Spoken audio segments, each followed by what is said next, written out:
Back. Okay.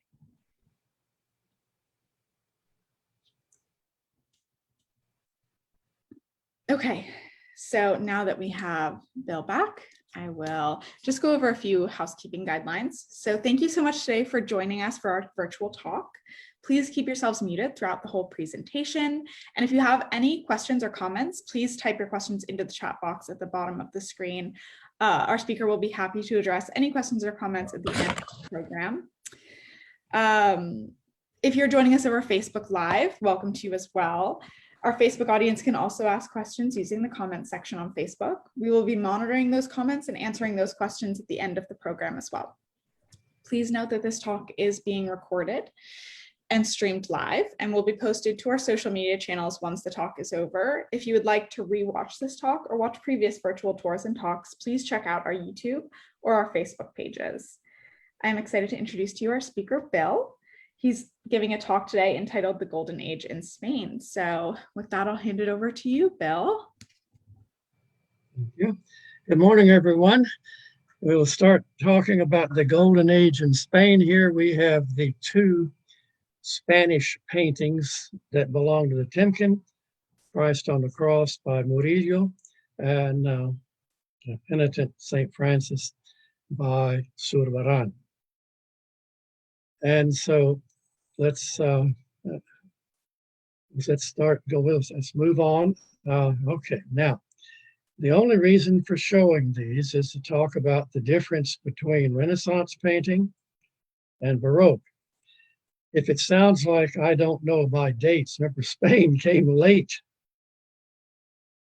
to the Renaissance. The Renaissance didn't hit Spain until quite a bit late, but anyway, this is just to show the difference between a Renaissance composition and a Baroque composition.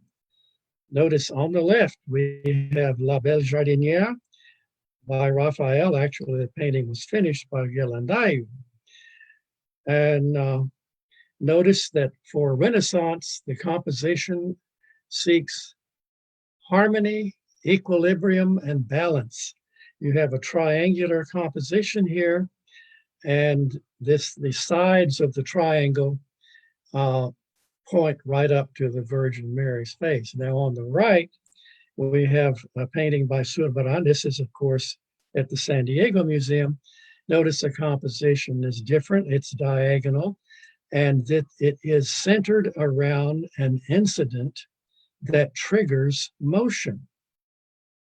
In other words, on the left, the triangle directs us to the Virgin Mary's face, but in the Baroque painting with its diagonal composition, you have John the Baptist, little baby John the Baptist, thrusting a bird into the baby Jesus's face. He's recoiling from it, but the motion goes right up to the Virgin Mary. Of course, that's a Spanish Madonna. Notice the shawl.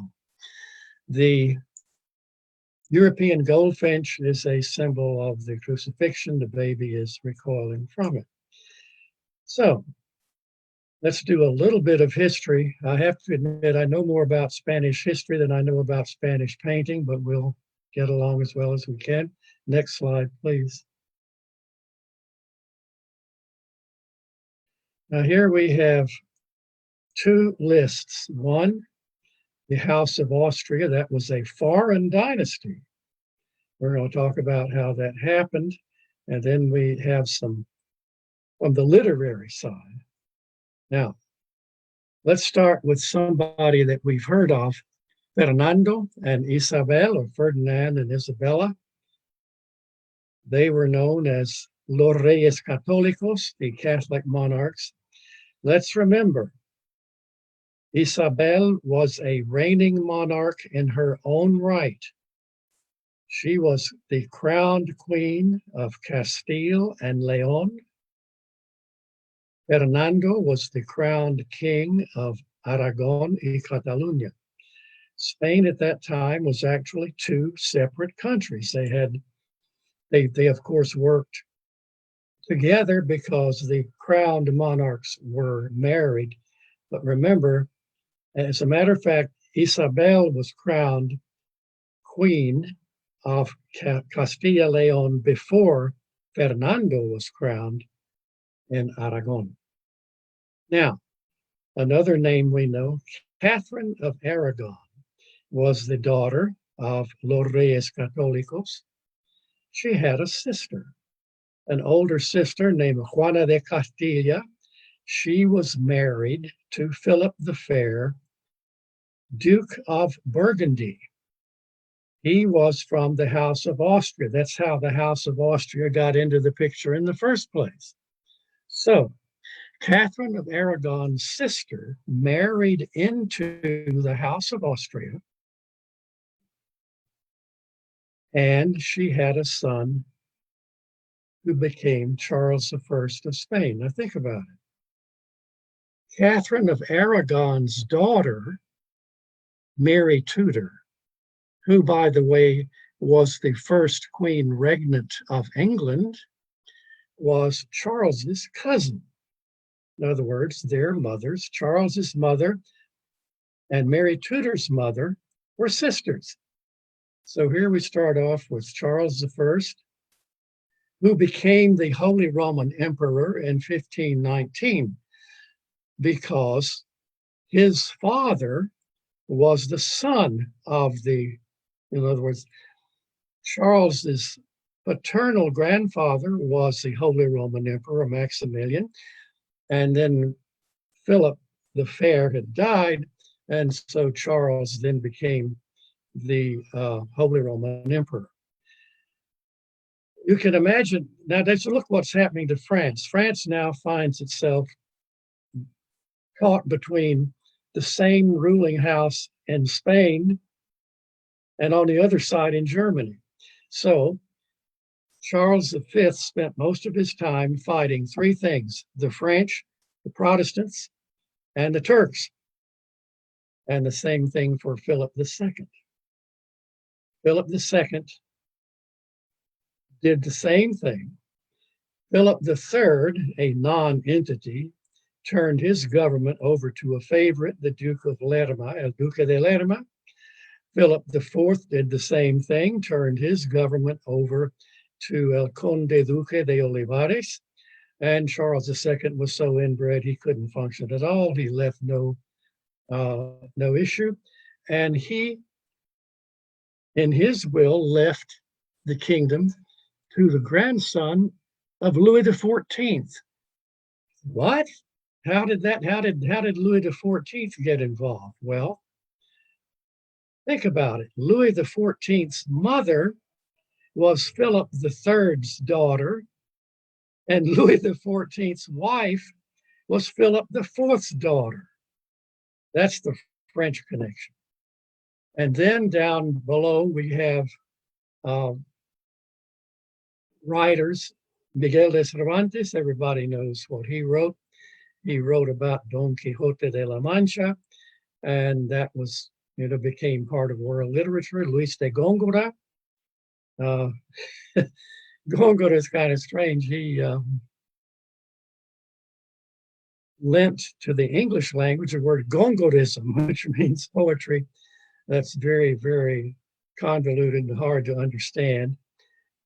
Tirso de Molina wrote a play called El Burlador de Sevilla, which was translated as The Deceiver of Seville. That's Don Juan. And they used to say in Spain that Pedro Calderón de la Barca, that when he died, then the golden age was over. Look at the 1681. So that's a little bit of history. Next slide, please.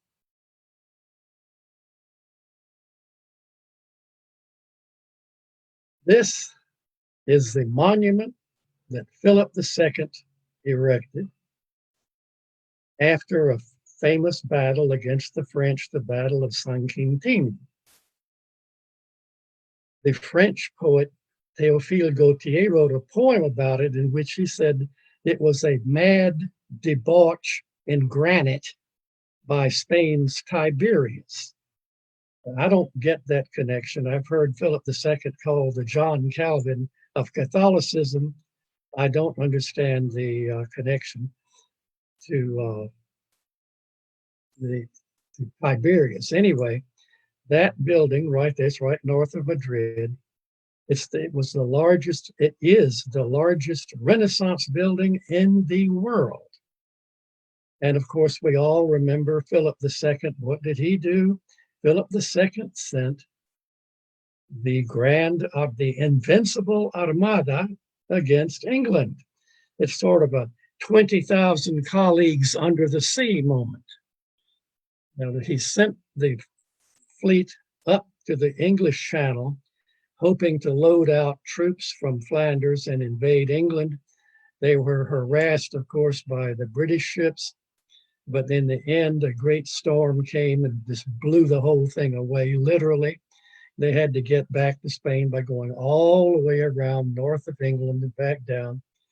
Philip II's only comment was, well, I sent my ships to fight against men, not the elements, and that was it for Philip II.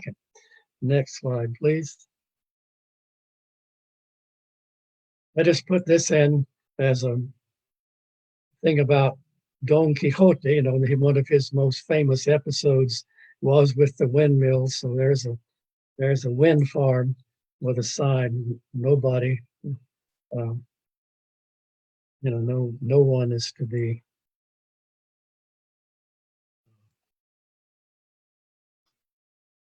coming in there trying to fight these windmills. Next slide, please. Now let's get into we're talking about Spanish painters. This is El Greco. El Greco, there's a poem about him. It goes like this. Nomine Domine Theotokopoulos. None of these prelates can handle your name. Change it.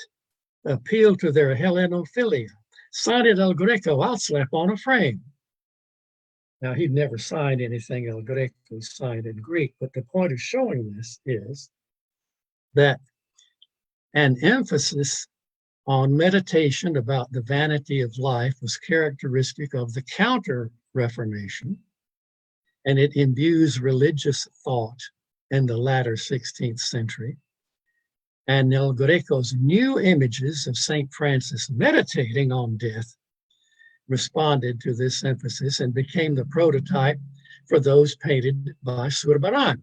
And as a matter of fact, we have one, but this is where it comes from. It comes from El Greco, who was born in Crete. And it's a Counter-Reformation thing. Next slide, please. The next painting, now the reason we're showing this painting, it is related to Zurbarán in a way. Ribera was born in Valencia.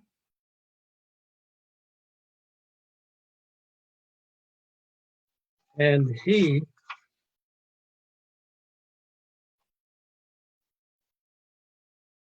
visited Italy, which was a Spanish possession at that time. And he settled in Naples in 1616. He spent most of his life there. His early paintings were tenebrist, followed loose, expressive brushstrokes of Titian. He had a penchant for martyrdoms and realistic depictions of torture, although some commenters say that's been overplayed. But the point is, or a point to make here, is that Zurbarán did not. Zurbarán did not go in for this rather unpleasant aspects of martyrdom. And maybe the reputation, as a matter of fact, Ribera got a reputation maybe because of Byron's line saying that Lo Spagnoletto tainted his brush with all the blood of all the sainted. He did paint martyrdoms, but no more than others, nor more frequently than the taste of the day warranted. He was noted for his power of individualization and a feeling of individual humanity. His name, Lo Spagnoletto, because he was called the Little Spaniard, probably wasn't a compliment, but he was in Naples with painters from other countries, and they called him Los Españoleto, the little Spaniard, and he did sign his paintings as being a Spaniard. And that's the story on Jose de Ribera. Now let's go to Zurbarán. And here it is. Saint Francis in meditation. Théophile Gautier wrote a poem titled A Zurbarán, and in it he said, take that skull back to the charnel house. But anyway, Zurbarán was in turn famous and forgotten. He was known in 17th century Spain and well into the 18th century in South America.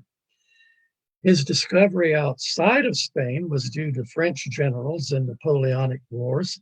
In other words, stealing his paintings and taking them to England, taking them to France. The Romanticists liked his work, and after 1853, he was again neglected by all but some art historians. He ranks today as a great Baroque painter, the foremost Spanish religious painter in the 17th century. Now, I want you to think what I'm saying now and see if what I'm saying applies to the paintings that we're going to look at that are by Zurbarán. His paintings are monuments of intense, grave faith, rock-like, unsentimental devotion and simplicity.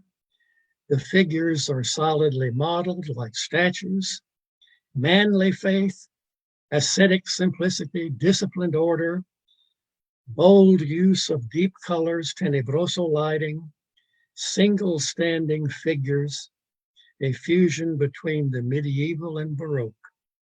Whites, now he painted paintings for Charterhouse monks. Their habit was white. They said it's whites, crisp as frozen snow, soft as cotton wool, heavy as cream. Une symphonie en black majeur, in other words, a symphony in white major. Paul Guignard said that. And he excelled in painstakingly precise draftsmanship. Notice not much in the way of backgrounds. His backgrounds tend to be mainly neutral. This is our painting of St. Francis in meditation. Remember that kind of, St. Francis normally was depicted receiving the stigmata. But it was in Spain anyway, a counter-Reformation thing, and El Greco started this kind of thing, and that's why Zurbarán did. As I said, the theme was made popular by El Greco. Next slide, please. Here's another one. The thing to notice about this, notice if his head is down, then the cowl goes up, just like I noticed this is in St. Louis. But anyway, it's the same subject. Zurbarán painted this, of course, more than once. He was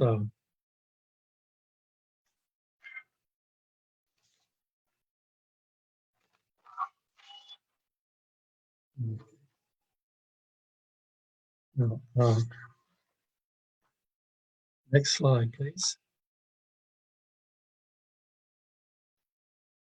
Now here's Zurbarán's version of Christ crucified. Now we want to compare this. We're going to show the Murillo one again, but look at this. This is Zurbarán. Now notice the sharp chiaroscuro. You're not going to see that in the Murillo painting. A sharp chiaroscuro.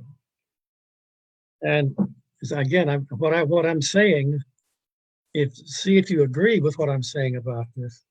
That sharp chiaroscuro pulls the human form out of this total darkness that's behind it. And it reveals the smallest details of the anatomy and of the garment. It's a tenebrist approach, Caravagesque in origin, and was often used by Zurbarán. Now in Murillo, the lighting is more general. Notice the sign. We're going to not talk about this sign, but Pilate had a sign. Oh, also notice, is his side pierced here? No, it is not. He is looking up. He is not dead.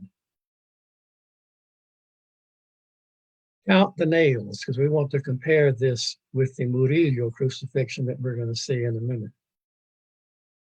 What do you see? How many nails? 4. Notice there are 4 nails. Now, the Romans were into cruel and unusual punishment. You can't breathe hanging like that. So the Romans put a little sort of footrest thing at the bottom. And if you could, stand the pain in your feet, you could maybe take the strain off your arms, but you can't breathe hanging like that. The sign that they're talking about, the sign deals more with the Murillo, which we're going to look at in a minute. Anyway, the sign said in 3 languages, Jesus the Nazarene, King of the Jews. It was written in Hebrew, the language of the conquered. It was written in Greek, the, let's say, lingua franca of the period, of the Eastern Mediterranean at that time, and of course in Latin. And a lot of crucifixions, you may have noticed, they just abbreviate the Latin INRI, Jesus Nazarenus Rex Judeorum. The sign looks kind of large, and you would have to admit that if anybody was going to read it at all with all that writing on it, it would then have to be a fairly large sign. But look at this and remember, the shadows and radically contrasted lighting give this rather sculptural quality to the painting. It's realism, but the one thing about chiaroscuro, give this some thought. Chiaroscuro can sort of get beyond reality if the shadows are too dark, are so dark, and the light so bright that you'd have to be on the moon for it to look like that. In other words, there's no atmospheric. And so it does removes it from the real. Well, see if this is true for you. That intense chiaroscuro tends to remove the image from the real world. And I wonder if anyone agrees with that. But this has been brought up that it's very, very unnatural. The darks are too dark, the lights are too light, but it gives a sculptural form to the figure, all of the muscles and everything. And you compare that with Murillo, because the Murillo is really different. Keep going. Next.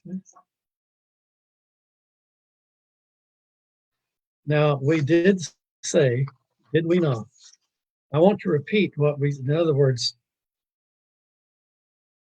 Zurbarán, I don't have a speech impediment, that's the way it's pronounced in Spain, Zurbarán. Zurbarán is a painter of monks. Now again, monuments of intense, grave faith, rock-like, unsentimental devotion and simplicity, figures solidly molded like statues, manly faith, ascetic simplicity, disciplined order, a fusion between the medieval and Baroque. And just ask yourself, does that apply here? Notice the intense chiaroscuro. This, of course, is St. Jerome, pointing to the trumpets of the last day, and with this sort of vague background that Zurbarán wasn't into backgrounds. The lion is there as a, what would you say? The lion is the, in Renaissance and Baroque paintings, saints have attributes. And one of the attributes is a lion, sort of an Androcles in the lion type thing. And he is depicted here as a cardinal. They say, well, he didn't have cardinal sin. Say, well, yes, they didn't have cardinal sin, but the excuse given is that, well, he would have been a cardinal if they'd had him. So there he is. And then the cardinal's hat, el capello cardinalicio, becomes one of his attributes, and the lion. So that's St. Jerome. And then next slide, please.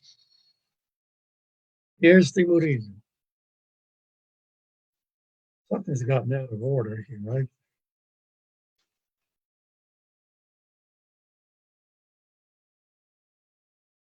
What happened to St. Margaret? Number 12 should be St. Margaret. What happened to that? No. I had it. It was on my. No. That's Murillo. The St. Margaret disappeared. This happened before. I gave this once before, and it happened. Well, anyway, one feature of. I'll just talk about it. I don't have it, but anyway, one thing that Zurbarán painted were a series of virgin martyrs. It's a group of paintings in which the figures adopt a posture described as processional. The virgin martyrs in contemporary dress offer contrast to his sober monumental style, and it's one to which he devoted a great deal of time and attention. They're clothed in richly variegated robes, deriving from Italian and Spanish models, usually as St. Margaret, however, was painted in a prettified version of a la campesina as a shepherdess. And the comments have been made that it's been suggested that these depictions of virgin martyrs preserve in their persons portraits of beauties of the day, or the rouge of good society may often be detected on their cheeks. Well, anyway, I'm sorry that somehow that didn't come up. Well, wait a minute. Wait. I'm going to hold up.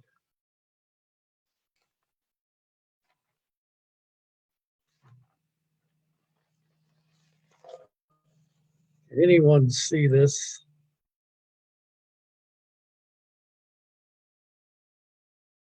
No.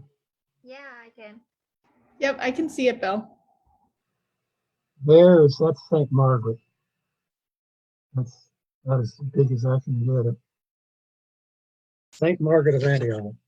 That painting is in London. When I first saw it, it literally took my breath away. I nearly fainted.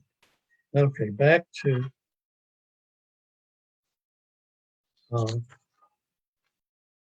Murillo. It's a strange thing. Look at his name, Bartolomé Esteban Murillo. In Spanish, normally people you have a given name, then comes your father's family name and your mother's family name.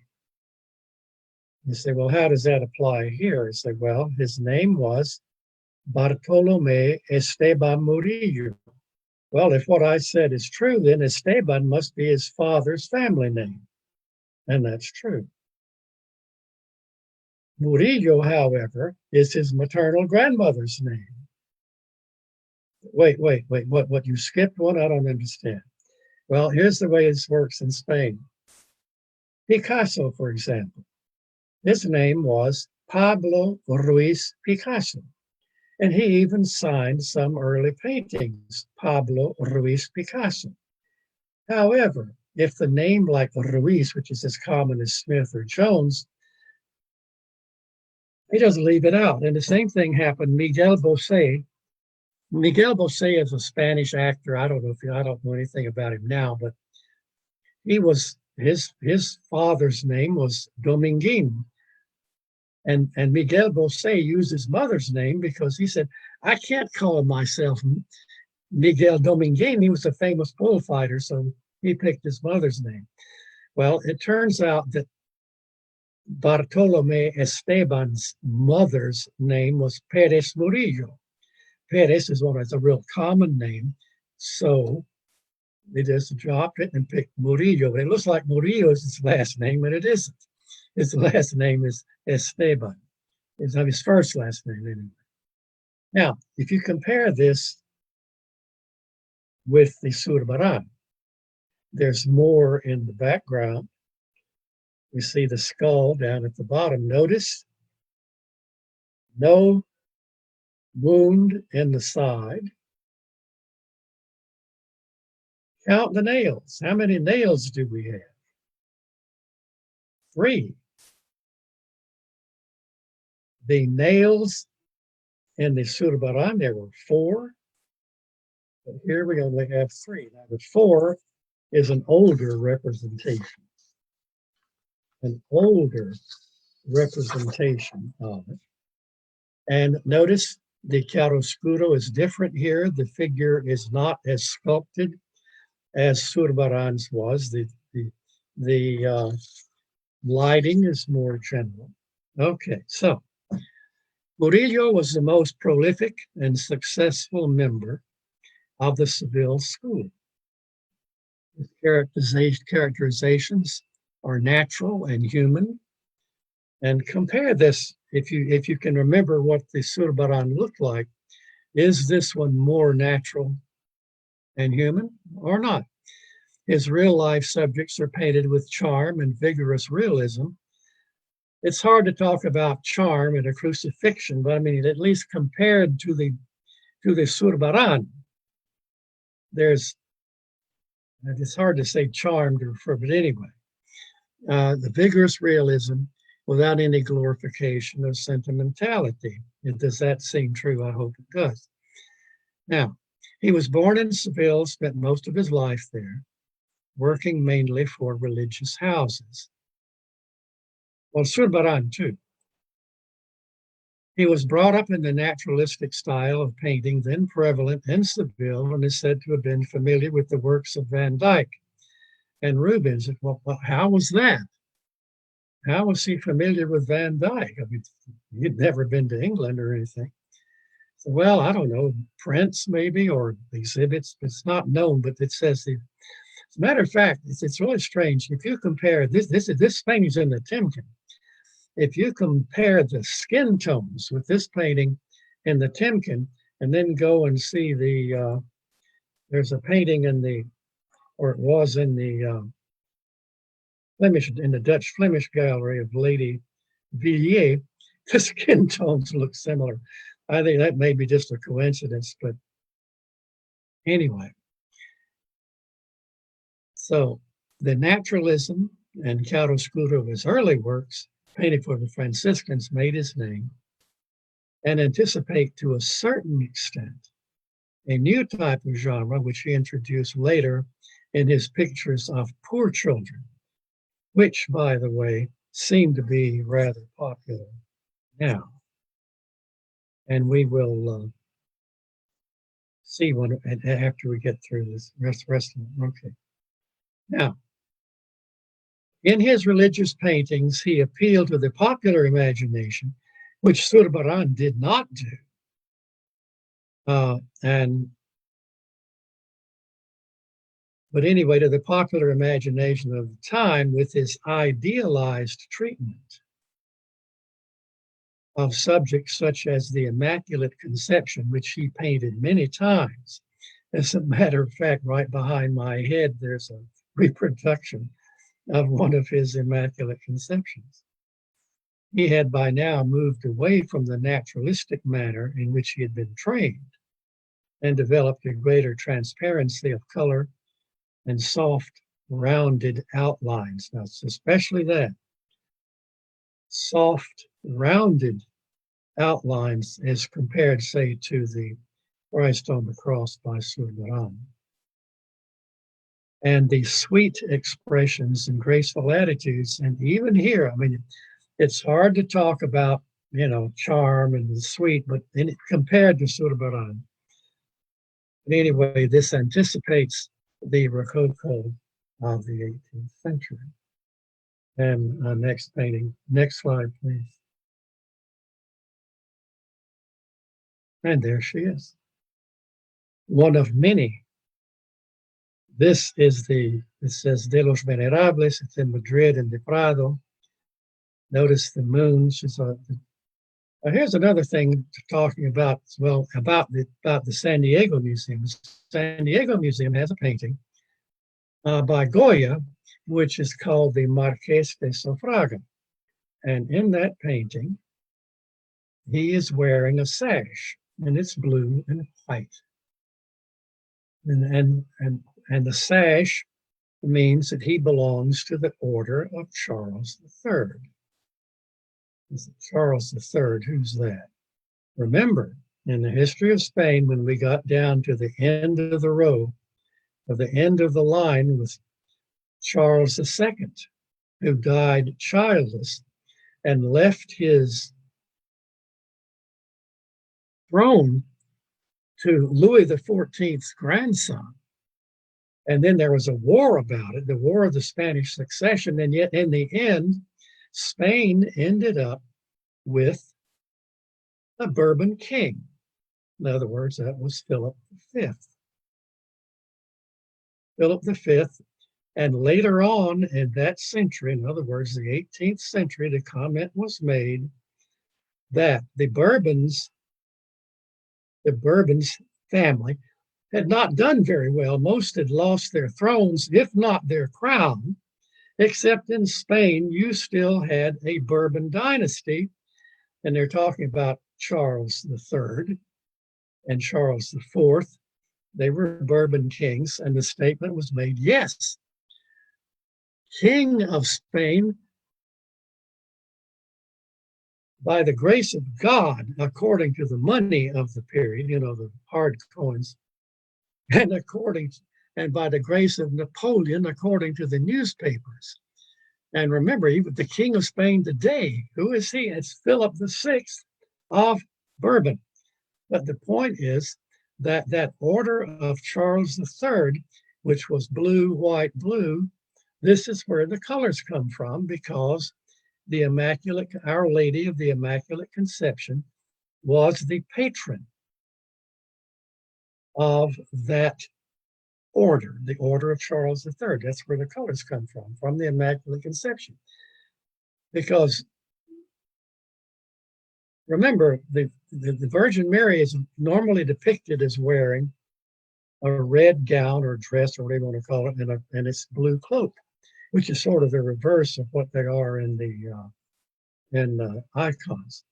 But anyway, in other words, Murillo was he's most famous for painting the Immaculate Conception, and this is one of them. Notice all the what are called in art the putti all over the place. And but anyway, there she is standing on that moon, which is typical of those depictions. We have one more slide, and that's the new type of genre painting, which is brought up by Murillo, of poor children, street children, and he painted quite a few of these. Now, that's all I have to show you. I hope, I said this before, and I hope I stop talking before you stop listening. And if you have questions, I will answer the ones that I can. And if I don't know the answer, I will certainly admit it. Thank you very much. Thank you so much, Bill. That was a really amazing presentation. Let me see if we have anything in the chat. Any questions in the chat? We have somebody saying excellent presentation and thanking you. And then let me see if there's anything from Facebook that I'm not receiving yet. But I really loved the comparison to the kind of Caravaggio's work as well. I apologize for the loud cars outside of my window. But I think, it was really interesting in the way that the light and everything has an impact on how you could see the anatomy in the arms of Christ and his, his bones in the wrist and everything. It really just is beautiful. Judy is wondering, can you recommend a biography of Murillo and or Auburn?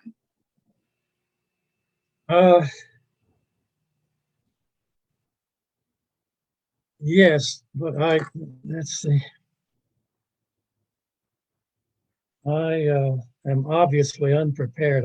There's a very, very good book, and I don't have it here in this room. It's downstairs somewhere.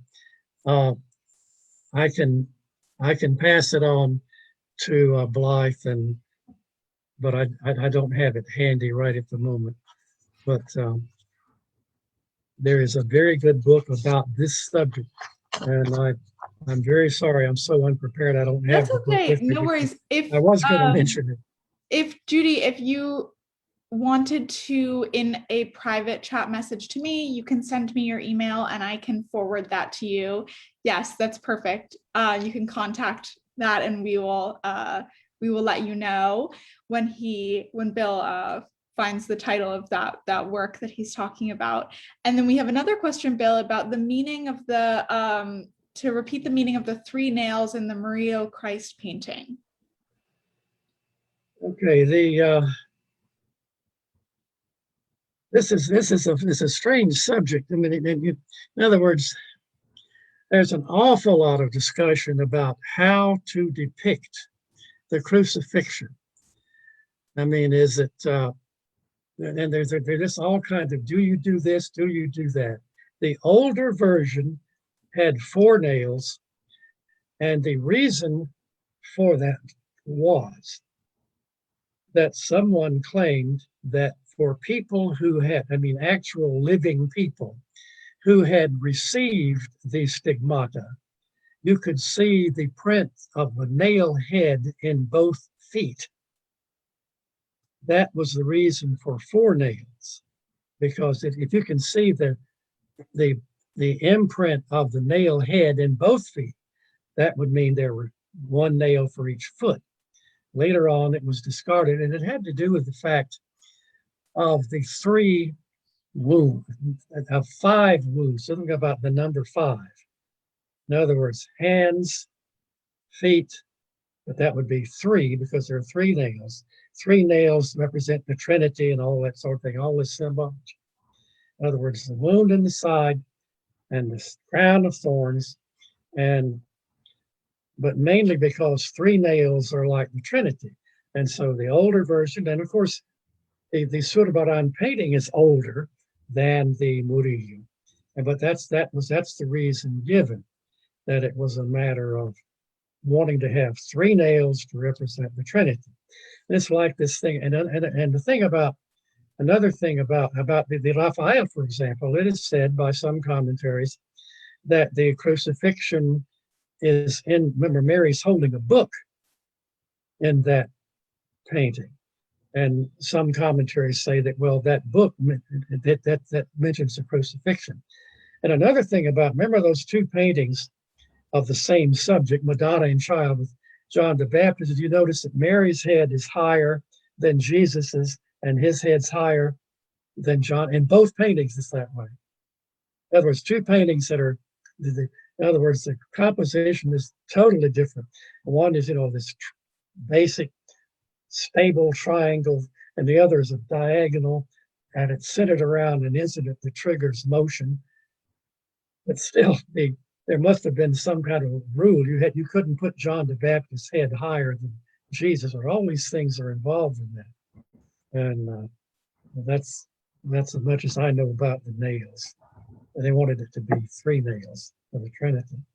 So we have one more question about the nails, and you might have kind of already answered this a little bit, but I just want to clarify for everybody watching. And if you have an answer, Pat is wondering which stance and placement of the feet is historically correct. Is it the feet being next to each other or crossed over with 3 nails? Well, I don't know. All I know is that originally there were 4, and then they reduced it to 3. And the reason given for reducing it to 3 was they wanted it to represent the Trinity. It would seem to make sense that there would be a nail for each foot, because it'd be kind of hard to, what kind of a nail would you have to use both feet? Now in Spain, there's a strange, I mean, there's all kind of legends in Spain. In Spain, they imagine that gypsies forged the nails.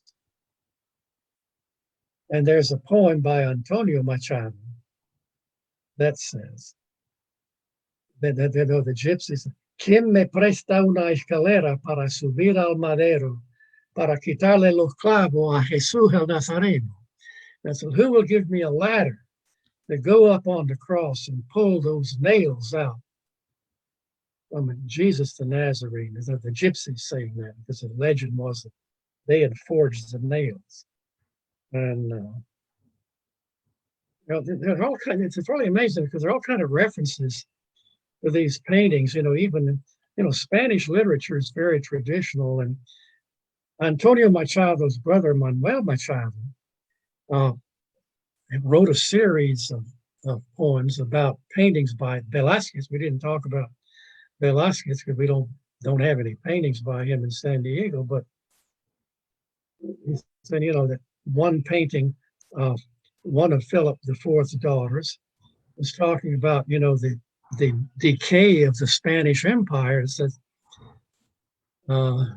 Italia, Flanders, Portugal, Italy, Flanders, Portugal. The last gleam of the dying sun of glory is reflected in her cheeks, and her brow is crowned only by the ashen gold of her hair, held loosely by a pink bow. But describing a painting from back in that period. It's a lot of traditional looking back, so to speak, in Spanish literature. And Manuel Machado was not as famous as his brother because Manuel Machado went with the Franco side in the Civil War, and Antonio Machado went with the other. And there's a tendency in Spain now to want to, what's the word, ghost any artist who was on the wrong side, so to speak. Although there's one novel out there, they said, look, the novel is called From City to Jail, talking about Madrid during the war. I said, this is a good novel. Just because the writer favored Franco doesn't mean he's not a good writer. Don't discard him for that. But it's true in Spain that, statue, we talk about that's happening here, statues, Confederate statues being taken down, and of course statues of Franco are being removed in Spain too. And who knows what they're going to do with El Valle de los Caídos, which was Franco's monument to himself. I've never been there, but they know his body's been removed and then by his family, taken somewhere else. So in Spain, all these things are going on there. It's kind of interesting. Well, thank you so much, Bill. And thank you to everyone who came and listened to our talk. Thank you so much for the wonderful, warm comments in the chat. You're getting lots of compliments, Bill. And I just wanted to say that, again, thank you so much for joining us. And that we are going to have another presentation next Thursday. It's going to be given by one of our docents, and it's entitled Anthony Van Dyck, Caught in Palermo During a Plague. If you're on Facebook, please don't forget to like, so that we can continue to share these presentations with everybody else throughout the world and kind of spread the awareness that we're having these presentations. So thank you so much again, Bill. Thank you for everybody for joining us, and I hope you have a lovely day.